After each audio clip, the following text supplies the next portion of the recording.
den her video. I dag vil jeg bare lige vise, jeg nåede ikke lige at lave den helt færdig, den der, hvor jeg vil vise, at jeg skal pakke. Så jeg vil lige lave en video. Jeg skal jo have nogle ekstra ting med. Nu skal jeg også vælge, om jeg skal have svømmetøj med, eller sådan en sportstøj. Fordi enten så skal jeg ud og spille håndbold i en hal. Dem her. Og hvor er min bold? Og min bold.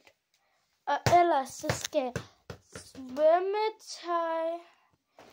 Og ja, det hele, der hører til det. Eller hvad skal jeg? Jeg ved det ikke helt. Nej, godt.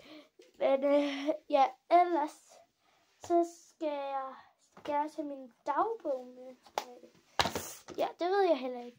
Jeg ved ikke, hvad jeg skal tage med. Det er stress. Jeg kan også tage mit kamera med. Og min frames. Nå. Jeg ved ikke, hvad jeg skal tage med. Det er irriterende. Hvis I ved, hvad jeg skal tage med, så skriv i kommentaren.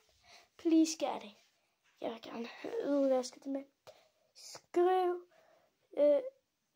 mandag i påskeferien. Det er sidste dag, og det er jo i morgen. Fordi altså, jeg skal afsted senere i morgen.